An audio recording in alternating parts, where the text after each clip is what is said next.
관악구가 지난달 15일 지역 경제를 살린다며 야심차게 내놓은 지역화폐 100억 원. 벌써 한 달이 지났습니다. 무려 10% 할인율이라는 매력을 어필했지만 소비자를 끌어들이는 데는 아직 큰 효과를 거두지는 못하는 모양새입니다.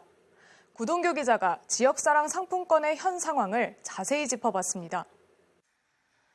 관악사랑 상품권, 지역에서만 쓸 수 있는 돈 100억 원이 풀렸습니다.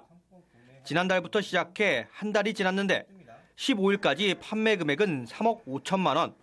설 연휴가 있었고 10% 할인 혜택까지 적용했는데도 3.5%가 나간 겁니다. 관악구 직원들이 적극 동참하였고 일반인의 구매도 상품권 할인 혜택 등이 알려지면서 점차적으로 늘어나고 있는 추세입니다.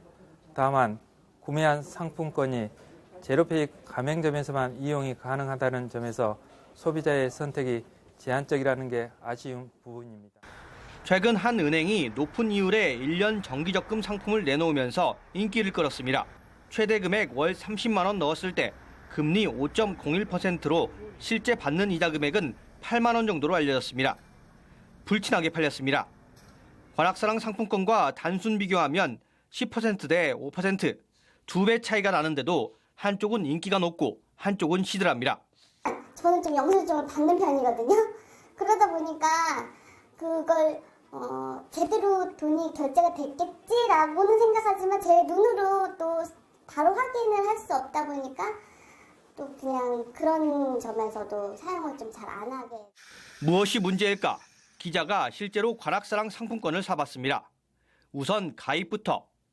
저는 이 관악사랑 상품권은 상품권 구매처 어플을 다운을 받아서 설치를 해야 하는데 우선 저는 이제 여기 이것 중에서 체크페이라는 곳에 한번 설치를 해보겠습니다. 이것을 열면 이 체크페이를 가입을 해야 돼요. 이 체크페이랑 제가 갖고 있는 은행을 서로 연동을 시켜야 하기 때문에 그 가입 절차가 또 있습니다. 모바일 상품권이라는 곳이 있습니다. 모바일 상품권에 클릭을 하면 그 제로페이 모바일 상품권 페이지가 됩니다. 거래 승인 번호 설정이 나오네요. 그다음에 공인인증서로 로그인을 합니다. 다음하고 또 인증서 비밀번호를 넣나요? 이게 계좌 연동을 시켜야 하는 좀 번거로움이 있네요. 저는 이제 계좌 연동이 됐습니다. 그래서 뒤로 다시 나가서 모바일 상품권에 클릭을 하면 우리는 이제 관악사랑 상품권을 구매를 하면 됩니다.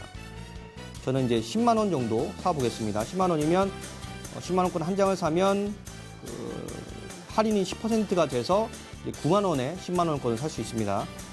총 결제 금액이 9만 원을 눌러보겠습니다. 구매하기 누르면 아까 이제 제가 은행과 연동했던 계좌에서 돈이 빠져나가고 구매가 완료가 됩니다. 관악구 음식점에서 결제도 했습니다. 지금 관악구에 있는 음식점에서 29,000원짜리 생고기 김치찜을 시켜 먹고 지금 제로페이 관악사랑 상품권으로 결제를 한번 해보겠습니다. 결제하기 버튼을 여기 가맹점 QR 스캔 하시오 클릭하면 여기가 뜹니다. 그럼 바로 이렇게 바로 클릭이 돼서 면과 김치찌개가 뜨죠. 19,000원. 이게 결제하기를 누르면 결제가 완료가 됩니다. 설치하고 가입하는데 10분 정도. 공인인증서가 있어야 하고 문자로 승인을 몇 번 받아 은행 계좌를 연동하는 과정이 다소 복잡하게 느껴집니다. 하지만 일반 모바일 결제 애플리케이션과 다를 게 없습니다. 사용도 어렵지 않습니다. 많이 도움이 되고요. 이게 활성화된다면 지금 어려움을 겪고 있는 소상공인들에게 굉장히 큰 도움이 될 걸로 생각을 합니다. 한 맘카페에 올라와 있는 제로페이와 지역사랑 상품권 관련 글입니다. 사용하려는데 가맹점이 없거나 가게 사장이 불편함을 드러낸다는 글이 많습니다. 사용은 편하지만 쓸 곳이 없다는 겁니다. 텔레비로 듣고 이제 미다운 같은 데서 듣기도 했는데 전혀 우리는 관심이 없어요. 서울에 있는 제로페이 가맹점은 모두 18만 곳 정도 됩니다. 이 가운데 관악구에 있는 가맹점은 6,800여 곳. 제로페이로 결제했던 적은 손에 꼽습니다. 가맹점은 많지만 실제 운영하는지는 의문이 드는 대목입니다.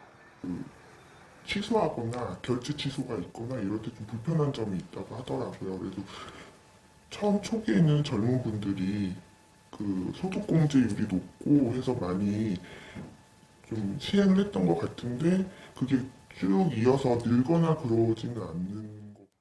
소비자는 할인이라는 매력보다 사용에 대한 불편을 더 크게 인식하고 있다는 겁니다.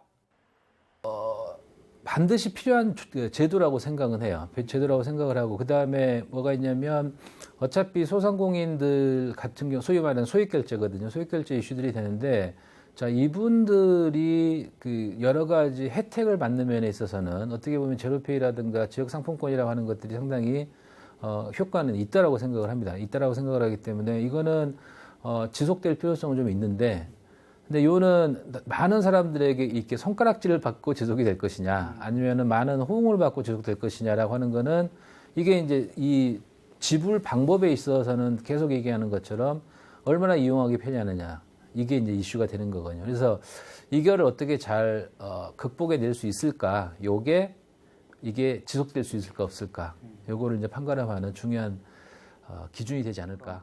그동안의 상품권 구매 및 이용에 대한 다양한 의견을 청취하고 가맹점 점포 내 홍보, 주민센터를 포함한 각종 프로그램 수강생, 어린이집 학부모 등 파급 효과가 예상되는 곳을 찾아 적극 홍보할 계획입니다. 지역 활동이 많은 기자는 관악사랑 상품권을 저렴하게 구매해 음식점 등에서 사용하면 이득이 큽니다. 하지만 알면서도 제로페이 기반의 지역화폐에 손이 가지 않았습니다. 매력은 있지만 손이 가지 않는 지역화폐 딜레마. 돌파구를 찾기 위한 자치단체의 노력이 필요해 보입니다. HCN 뉴스 구동규입니다.